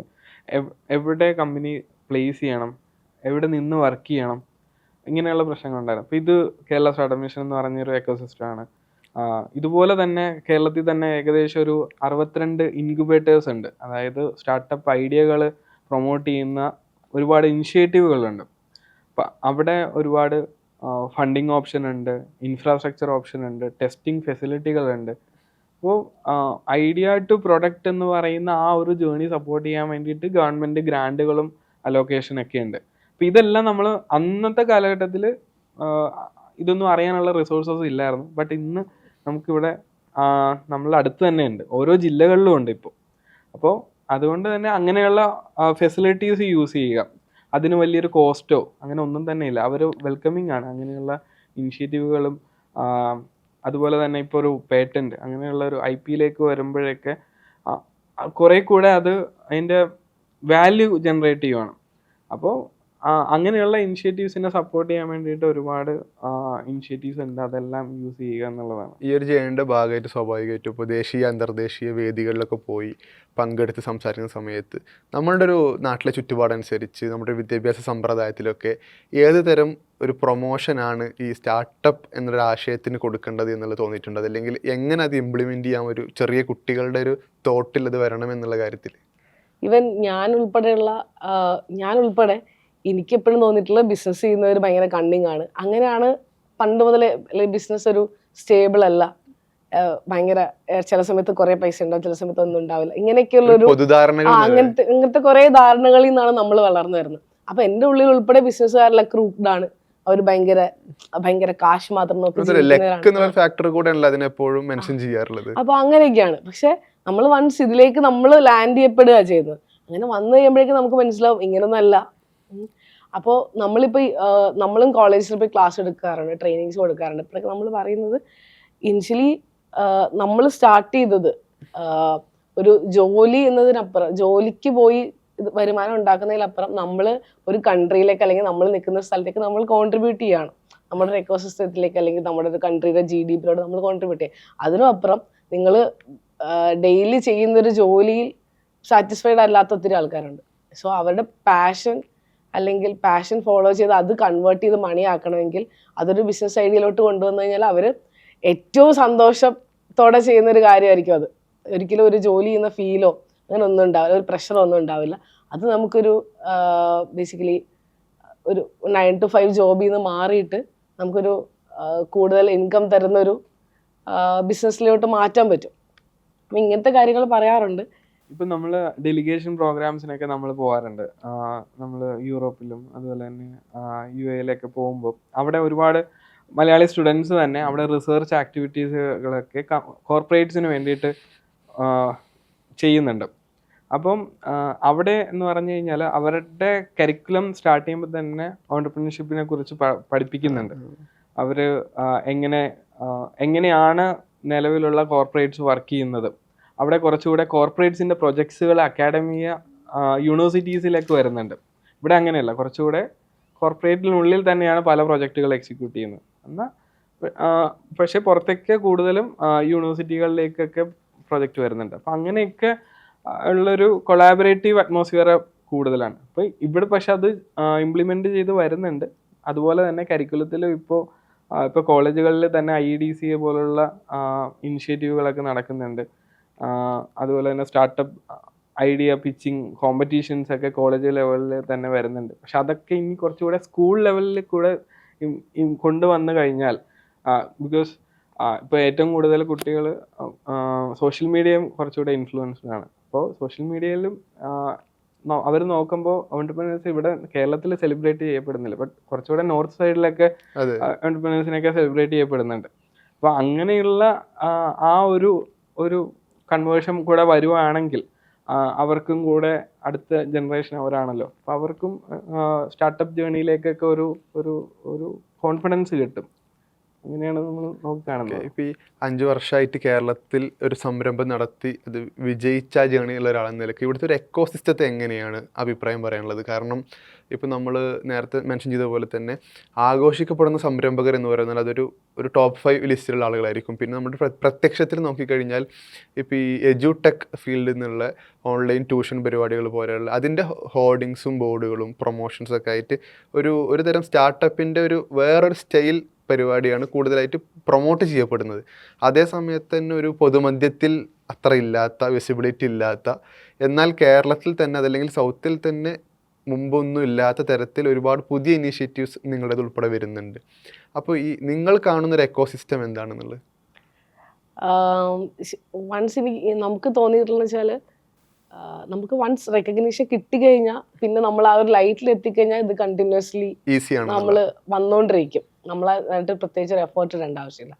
ബട്ട് നമ്മൾ ആ പോയിന്റ് എത്തുന്നത് വരെ നമുക്ക് ഇപ്പോൾ സപ്പോസ് നമ്മളെ കുറിച്ചൊരു ന്യൂസ് വന്നു ഇനിഷ്യൽ ടൈം, നമുക്ക് ഭയങ്കര പ്രത്യേകിച്ച് നമ്മൾ വളർന്നു വന്നൊരു ഒരു സാഹചര്യത്തിൽ നിന്ന് നമുക്ക് നമ്മളെ ബൂസ്റ്റ് ചെയ്യാനൊരു ബുദ്ധിമുട്ടുണ്ടാവും ഇനിഷ്യൽ ടൈമിൽ. ബട്ട് നമ്മളത് ചെയ്യണം എന്തായാലും. നമ്മൾ ബൂസ്റ്റ് ചെയ്യില്ലെങ്കിൽ വേറെ ആരും ബൂസ്റ്റ് ചെയ്യില്ല. അപ്പോൾ നമ്മൾ അങ്ങനത്തെ ഒരു സാധനം ഇട്ടാലേ മറ്റൊരാൾ കാണുള്ളൂ. അങ്ങനെ കണ്ട് വൺസ് ആ ലൈം ലൈറ്റിലോട്ട് വന്നു കഴിഞ്ഞാൽ അല്ലെങ്കിൽ അങ്ങനത്തെ ഒരു റെക്കഗ്നീഷൻ കിട്ടിക്കഴിഞ്ഞാൽ ബാക്കി തനിയെ നമ്മളെ ഫോളോ ചെയ്യും. പിന്നെ ഇത് ആഗ്രഹിക്കാത്ത കുറച്ച് ആൾക്കാരുണ്ട്. ഇപ്പോൾ നമ്മളുടേതല്ലാത്ത വേറെ ടൈപ്പ് ബിസിനസ് ചെയ്യുന്ന ആൾക്കാർക്ക് ചിലപ്പോൾ ലൈം ലൈറ്റിൻ്റെ ആവശ്യമില്ല. അങ്ങനത്തെ കുറച്ച് ആൾക്കാരുണ്ട്. ബട്ട് ബാക്കിയുള്ള പുതുതായിട്ട് വരുന്നവരോട് നമുക്ക് പറയാനുള്ളത് വൺസ് നമ്മൾ ബൂസ്റ്റ് ചെയ്യണം, എന്നാൽ മാത്രമേ ബാക്കിയുള്ളവർ നമ്മൾ അറിയുള്ളൂ. പിന്നെ ബാക്കി ഓൺലൈൻ അല്ലെങ്കിൽ സോഫ്റ്റ്വെയർ ചെയ്യുന്നവർക്ക് കുറച്ചും കൂടെ ഇത് കിട്ടുന്നുണ്ട് റെക്കഗ്നീഷൻസ്. ഇതുപോലെ ഹാർഡ്വെയർ സ്റ്റാർട്ടപ്സ് ഒത്തിരി ഇനിയും വരുന്നുണ്ട്. അവർ മാക്സിമം എന്താ പറയുക, ഗവൺമെൻറ് നല്ല രീതിയിൽ സപ്പോർട്ട് ചെയ്യുന്നുണ്ട്. കേരള സ്റ്റാർട്ടപ്പ് മിഷൻ ആണെങ്കിലും ഗവൺമെൻറ് സൈഡിൽ ഇപ്പോൾ രാജീവ് ഉൾപ്പെടെയുള്ള മിനിസ്റ്റേഴ്സ് ഇൻവെസ്റ്റ് കേരള പോലുള്ള പ്രോഗ്രാംസ് നടത്തുന്നുണ്ട്. അപ്പോൾ ഇതെല്ലാം നമ്മളെ പോലുള്ള ഹാർഡ്വെയർ സ്റ്റാർട്ടപ്സിന് കിട്ടുന്ന പ്രൊമോഷൻസ് ആണ്. അപ്പോൾ മാക്സിമം എല്ലാവർക്കും വേണ്ടിയിട്ടുള്ള സപ്പോർട്ട് സിസ്റ്റം ഇവിടെ ഉണ്ട്. നമ്മൾ മാക്സിമം യൂട്ടിലൈസ് ചെയ്യണം എന്നാണ് പറയുന്നത്. ഇപ്പം ഞങ്ങൾക്ക് റീസെൻ്റ്ലി ഫോബ്സിൻ്റെ 30 under 30 ഞങ്ങൾ ലിസ്റ്റിൽ വന്നിരുന്നു. അത് ആക്ച്വലി ഞങ്ങൾ ഒരു ആപ്ലിക്കേഷൻ അപ്ലൈ ചെയ്തിട്ടോ അങ്ങനെയൊന്നും കിട്ടിയതല്ല. നമ്മൾ പ്രൊജക്റ്റിൽ ഫോക്കസ്ഡ് ആയിരുന്നു. ഞങ്ങൾ പ്രൊജക്റ്റ് മാക്സിമം സ്കെയിലപ്പ് ചെയ്യാൻ വേണ്ടി ശ്രമിച്ചു. കാരണം ഞങ്ങൾ റിക്വയർമെൻറ്റ് സ്റ്റഡി ചെയ്തു. അതിലൊരു ഇപ്പോൾ പറഞ്ഞ പോലെ ഒരു ഹ്യൂജ് ഇൻവെസ്റ്റ്മെൻ്റ് എടുത്തോ അല്ലാന്നുണ്ടെങ്കിൽ ഒരു ഹൈ ന്യൂസ് വാല്യൂ ക്രിയേറ്റ് ചെയ്തോ അല്ലെങ്കിൽ ഇൻവെസ്റ്റേഴ്സിനെ കുറേ പേര് ഓൺ ബോർഡ് ചെയ്തോ നമ്മൾ എക്സ്പാൻഡ് ചെയ്യാണ്ട് നമ്മൾ റിക്വയർമെൻറ്റ് സ്റ്റഡി ചെയ്ത് ഗ്രാജുവലി ആണ് നമ്മൾ സ്കെയിലപ്പ് ചെയ്തുകൊണ്ടിരുന്നത്. നമ്മൾ അതിൽ ഫോക്കസ്ഡ് ആയിരുന്നു. അപ്പം അങ്ങനെ നിൽക്കുമ്പോഴാണ് ഫോബ്സ് 30 under 30 എന്ന് പറയുന്നത് ഒരു എന്താ പറയുക, ആ ഒരു സെഗ്മെൻറ്റിൽ കൊടുത്തുകൊണ്ടിരുന്ന അവാർഡ്സ് ഒക്കെയാണ്. അതായത് കൂടുതൽ ഇൻവെസ്റ്റ്മെൻ്റ് എടുത്തവരും കൂടുതൽ സ്കെയിലപ്പ് ചെയ്തവരും. അപ്പോൾ അതിലേക്ക് ഞങ്ങൾ വരുമ്പോൾ ഞങ്ങൾ കൺഫ്യൂസ്ഡ് ആയിരുന്നു എന്തുകൊണ്ട് ഞങ്ങൾ സെലക്ട് ചെയ്തു എന്നുള്ളത്. അവർ ഞങ്ങളുടെ വേ ഓഫ് സ്കെയിലപ്പും കൂടെ റെക്കഗ്നൈസ് ചെയ്യുമായിരുന്നു. കാരണം ഈവൻ ഞങ്ങൾ ഡ്രസ് ചെയ്യുമ്പോൾ തന്നെ ഒരു കോട്ട് സ്യൂട്ട് ഇട്ടുള്ള ഒരു ഡ്രസ്സിൽ ചെയ്യാറില്ല. അപ്പോൾ ഞങ്ങൾ ചോദിച്ചതാണ് അതിൻ്റെ ഒരു ഫോട്ടോഷൂട്ടിന് വരുമ്പോൾ അങ്ങനെ ഒരു ഡ്രസ് കോഡ് ഫോളോ ചെയ്യണമെന്ന് ചോദിച്ചപ്പോൾ ഇല്ല, നിങ്ങളുടെ ഈ ഡ്രസ് കോഡ് യൂഷ്വൽ പരിപാടി പിടിച്ചാൽ മതി. യൂഷ്വൽ പരിപാടി തന്നെ പിടിച്ചാൽ മതി, നിങ്ങൾ സ്റ്റാർട്ടപ്പ് ഫൗണ്ടറാണ്, ഈ ഒരു ഇത് ആണ് ഞങ്ങൾക്ക് നിങ്ങളെ ഷോക്കേസ് ചെയ്യേണ്ടത്. അതൊരു റെക്കഗ്നൈസേഷൻ കൂടെയാണല്ലോ. അതെ, അതൊരു റെക്കഗ്നൈസേഷൻ കൂടെ ആയിരുന്നു. അപ്പോൾ നമ്മളെ ആൾക്കാർ നോക്കുന്നുണ്ട്, നമ്മളുടെ ഗ്രോത്ത് ആൾക്കാർ ഒബ്സർവ് ചെയ്യുന്നുണ്ട്. അപ്പോൾ അത് നമുക്ക് അങ്ങനെയാണ് മനസ്സിലാവുന്നത്. ഇങ്ങനെയുള്ള ഓരോ റെക്കഗ്നൈസേഷനിലും വാലിഡേഷനിലൂടെയാണ് നമുക്കത് മനസ്സിലാവുന്നത്. ഇപ്പം നിങ്ങളുടെ ഒരു 30 വയസ്സ് അതല്ലെങ്കിൽ ആ ഒരു കാറ്റഗറി സമയത്ത് 35 പേർക്ക് തൊഴിൽ കൊടുക്കുന്നുണ്ട്. അപ്പോൾ ഒരു മൈഗ്രേഷൻ പോലെയുള്ള ഒരു ചർച്ച മറ്റൊരു സൈഡിൽ നടക്കുന്നുണ്ട്. പഠനം ഇവിടെ സൗകര്യങ്ങളില്ല, കുറച്ചും കൂടി അഡ്വാൻസ്ഡ് ആയ ഏണിങ്സ് വേണമെങ്കിൽ തൊഴിലിന് പുറം രാജ്യങ്ങളിലേക്ക് പോകണമെന്നുള്ളത്. അതേ സമയത്താണ് 35 പേർക്ക് നിങ്ങൾ ഇവിടെ തൊഴിൽ കൊടുക്കുന്നത്. അപ്പോൾ ഇത്തരം പദ്ധതികൾ കിട്ടുന്നൊരു പിന്തുണയും സ്വീകാര്യത ഇത് ആഘോഷിക്കപ്പെടുന്നൊരു സാഹചര്യമൊക്കെ ഒരു റിവേഴ്സ് മൈഗ്രേഷൻ പോലൊരു സാധ്യത കേരളത്തിൽ എത്രത്തോളം ഉണ്ട് എന്നുള്ളത്. ആക്ച്വലി റിവേഴ്സ് ഇവിടെ ഇപ്പോൾ സ്റ്റാർട്ടപ്പ് കൾച്ചർ ഉൾപ്പെടെയുള്ള ഒത്തിരി ബിസിനസ് സാധ്യതകൾ ഇപ്പോൾ ഇവിടെ വളർന്നുകൊണ്ടിരിക്കുകയാണ്. ഇപ്പോൾ വ്യവസായം ഇപ്പോൾ കേരളത്തിൽ പണ്ട് പറ്റില്ല എന്ന് പറഞ്ഞൊരു സാധനം ഇപ്പോൾ എല്ലാവരും ചെയ്യാനായിട്ട് ഇനിഷ്യേറ്റീവ് എടുത്തുകൊണ്ട് വന്നിരിക്കുന്ന സമയമാണ്. അപ്പോൾ ആ ഒരു സമയത്ത് ഇപ്പം നമുക്കറിയാം വിദേശ രാജ്യങ്ങളിലുള്ളൊരു ഓപ്പർച്യൂണിറ്റി കുറഞ്ഞു വരികയാണ്. ഇപ്പോൾ പണ്ടത്തെ പോലത്തെ ഒരു തള്ളിക്കയറ്റം അങ്ങോട്ടേക്ക് ഇപ്പം ഇല്ല, അത് കുറഞ്ഞു വരികയാണ്. അപ്പോൾ ആ ഒരു സാഹചര്യത്തിൽ നമുക്ക് റിസോഴ്സസ് ഉണ്ട്, സ്കിൽഡ് റിസോഴ്സസിൻ്റെ കുറവുണ്ട്. ശരിക്കും നമ്മൾ കോളേജിൽ നിന്ന് പഠിച്ചു വരുമ്പോൾ വിത്ത് സ്കിൽസ് വരണം. ആ ഒരു സ്കിൽ റിസോഴ്സസിന് കുറവുണ്ട്. ബട്ട് നമ്മൾ മാക്സിമം ഇനിഷ്യലി നമുക്ക് ഒരിക്കലും IIT IIM അങ്ങനെ പഠിച്ചിറങ്ങിയ ആൾക്കാരെല്ലാം നമ്മൾ യൂസ് ചെയ്തിട്ടില്ല. കേരളത്തിൽ തന്നെ പഠിച്ച അല്ലെങ്കിൽ ഇൻക്ലൂഡിങ് സപ്ലി ഉള്ള സാധാരണക്കാരായ ആൾക്കാരാണ് നമ്മളുടെ കൂടെ ഉണ്ടായിരുന്നത്. ഇപ്പോഴും അവർ നമ്മുടെ കൂടെ ഉണ്ട്. എന്ന് വെച്ചാൽ വിത്ത് എല്ലാ സ്കിൽസും നമ്മൾ തന്നെയാണ് അവരെ ഡെവലപ്പ് ചെയ്യുന്നത്. അവർ നമ്മളുടെ കൂടെ നമ്മൾ ഗ്രോ ചെയ്യുന്നതിൻ്റെ കൂടെ വളർന്നു വരുന്നതാണ്. അപ്പോൾ അങ്ങനെയുള്ള ഒത്തിരി നല്ല റിസോഴ്സസ് ഇവിടെ ഉണ്ട്. അപ്പോൾ ഇതുപോലുള്ള കമ്പനീസും ഇവിടെ ഉണ്ട്. മാക്സിമം എടുത്തൊരു നമുക്ക് വേണ്ടിയിട്ട് അത് യൂസ് ചെയ്യാൻ പറ്റിയാൽ ഏറ്റവും ഫ്രൂട്ട്ഫുൾ ആയിട്ടുള്ള ഒരു ഓർഗനൈസേഷൻ അല്ലെങ്കിൽ അവർക്ക് തന്നെ അവരുടെ സ്കിൽസ് തേച്ച് മിനുക്കി എടുക്കാൻ പറ്റുന്ന ഒരു പ്ലാറ്റ്ഫോം കേരളത്തിൽ തന്നെ ഉണ്ട് എന്നാണ് തോന്നിയിട്ടുള്ളത്. ഇതിപ്പോൾ ഒബ്സർവ് ചെയ്യുന്ന സമയത്ത് ഈ എഡ്യൂക്കേഷൻ സിസ്റ്റത്തിൽ ഏത് പോയിന്റിലാണ് ഇതൊരു ഗ്രാഫ് കടക്കാത്തതെന്ന് തോന്നിയിട്ടുണ്ട്? അതല്ലെങ്കിൽ നമ്മൾ സ്കിൽസിൻ്റെ കാര്യം മെൻഷൻ ചെയ്തുകൊണ്ടാണ് അപ്പോൾ എന്തുകൊണ്ടാണ് അത്രയേറെ പ്രാപ്തിയുള്ള കുട്ടികളിൽ ഇല്ലാതെ പോയത്? അത് എവിടെയാണ് അതിൻ്റെ പാളിച്ച എന്നുള്ളത് മെൻഷൻ ചെയ്യാൻ കഴിയുന്നത്? അതായത് ഇപ്പം എൻ്റെ കേസ് പറയുകയാണെങ്കിൽ ഞാൻ എയറോനോട്ടിക്കൽ എഞ്ചിനീയറിങ് എന്ന ആ ഒരു പേര് കാണുമ്പോൾ തന്നെ അതുപോലെ എയർക്രാഫ്റ്റ് ഉണ്ടാക്കാം അല്ലെങ്കിൽ എന്തെങ്കിലും ഫ്ലൈയിങ് ഒബ്ജക്ട്സ് ഉണ്ടാക്കാം എന്നുള്ള ഒരു മോട്ടീവിലാണ് നമ്മൾ കയറുന്നത്. കയറി കഴിയുമ്പോഴാണ് നമുക്ക് മനസ്സിലാകുന്നത് ഇത് മൊത്തം ഇതല്ല, വരയും കുറിയും കണക്കും കാര്യങ്ങളുമാണ്. എഞ്ചിൻ എത്ര റൊട്ടേറ്റ് ചെയ്തു, എത്ര തവണ റൊട്ടേറ്റ് ചെയ്താലാണ് ഈ ഫോഴ്സിലേക്ക് വരിക, ഇതൊക്കെയാണ് പഠിപ്പിക്കുന്നത്. എന്നാൽ അത് ഒരു പ്രാക്ടിക്കൽ ലെവലിലേക്ക് വരുന്നില്ല എന്നുള്ളതാണ് ഒരു സത്യം. അപ്പോൾ ആ പ്രാക്ടിക്കൽ ലെവൽ ഇംപ്ലിമെൻറ്റേഷന് വേണ്ടിയിട്ട് ഇപ്പോൾ കരിക്കുലംസ് ഡിസൈൻ ചെയ്യുന്നുണ്ടോ എന്നുള്ളത് സംശയമാണ്. ബിക്കോസ് പ്രാക്ടിക്കൽ ലെവൽ നോളജ് ഇല്ല എന്നുള്ളതാണ് ഇപ്പം നമ്മൾ ബിടെക് കഴിഞ്ഞ സ്റ്റുഡൻസിനെയൊക്കെ ഹയർ ചെയ്യുമ്പോൾ നമുക്ക് മനസ്സിലായിട്ടുള്ളത്. അവർക്ക് തിയറി ഒരുപാട് അറിയാമായിരിക്കും, എന്നാൽ പ്രാക്ടിക്കൽ നോളജ് വളരെ കുറവായിരിക്കും. അങ്ങനെയൊരു ഗ്യാപ്പ് ഉണ്ട്. പിന്നെ എന്ന് വെച്ചാൽ ഇവർക്കുള്ളൊരു പാഷൻ ഉണ്ടാവില്ല. ഇപ്പോൾ ഞാൻ പഠിച്ചത് ഡോക്ടർ ആവാൻ വേണ്ടിയിട്ടാണ്. ഡോക്ടർ ആവാൻ ആ എൻട്രൻസ് ക്ലിയർ ആവാത്തതുകൊണ്ടാണ് ഞാൻ എഞ്ചിനീയറിംഗ് പോയത്. പക്ഷേ ഇതൊന്നും എൻ്റെ കോറ് ഞാൻ സ്കൂളിൽ തിരിച്ചറിഞ്ഞിരുന്നെങ്കിൽ എനിക്കിഷ്ടമുള്ള കോഴ്സിന് എനിക്ക് പോകായിരുന്നു. അപ്പോൾ സ്കൂൾ ലെവലിൽ തന്നെ നമ്മളുടെ പാഷൻ എന്താണ്, നമ്മൾ എന്ത് ചെയ്യുമ്പോഴാണ് ഏറ്റവും സന്തോഷമാണ്, അതെ, അത് കണ്ടുപിടിക്കാൻ സ്കൂളിലെ തന്നെ ടീച്ചേഴ്സും പാരൻസും ഒക്കെ ഹെൽപ്പ് ചെയ്താൽ കുട്ടികൾക്ക് പിന്നെ ഒരു ബുദ്ധിമുട്ട് ഉണ്ടാവില്ല എന്ന് എനിക്ക് ഫീൽ ചെയ്തിട്ടുണ്ട്. ഇപ്പോൾ എവിടേക്ക് നമ്മൾ ഇൻ്റർവ്യൂവിന് പോകുമ്പോഴും നിങ്ങൾക്ക് എന്താ ഏറ്റവും ഇഷ്ടം, ഈ പഠിച്ച സബ്ജക്റ്റ് അല്ലാണ്ട് നമ്മൾ അങ്ങനെ ഹയർ ചെയ്യുന്നത്. അപ്പോൾ ഇവിടെ എഞ്ചിനീയർ ആയിട്ട് വന്നിട്ട് ഡിജിറ്റൽ മാർക്കറ്റിംഗ് ചെയ്യുന്ന ആൾക്കാരുണ്ട്. ബിക്കോസ് അവർക്ക് ഇഷ്ടം അതാണ്, കണ്ടന്റ് ക്രിയേറ്റ് ചെയ്യുന്ന ആൾക്കാരുണ്ട്. അപ്പോൾ അവരുടെ ഇഷ്ടം കണ്ടെത്തി അതിലാണെങ്കിൽ അത് ഭയങ്കര സൂപ്പർ ആയിരിക്കും അവർ. അപ്പോൾ അതിന് നമ്മൾ സ്കൂൾ ലെവലിൽ ഹെൽപ്പ് ചെയ്താൽ ഭയങ്കര നല്ലതായിരിക്കും.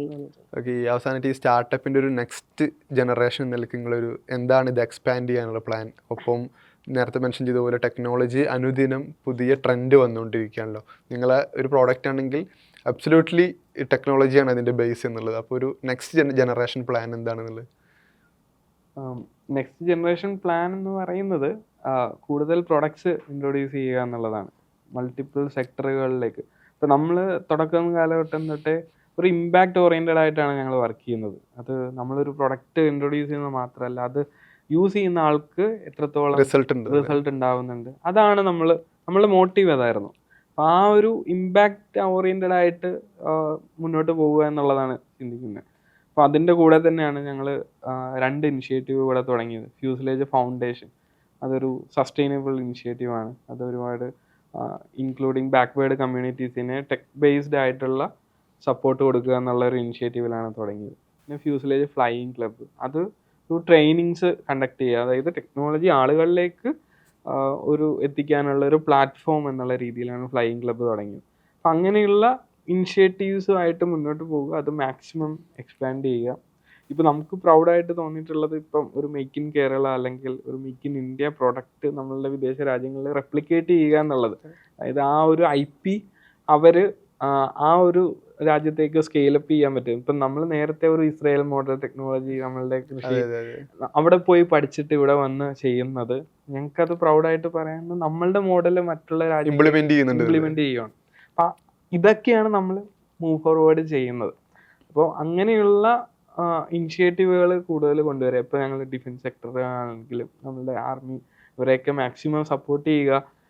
നമ്മളുടെ ടെക്നോളജി നോ ഹൗസ് ഉപയോഗിച്ച് മാക്സിമം നല്ല രീതിയിൽ ഇംപ്ലിമെൻറ്റേഷനിലേക്ക് ടെക്നോളജി കൊണ്ടുവരിക എന്നുള്ളതൊക്കെയാണ് നമ്മളുടെ ഇൻറ്റൻഷൻ.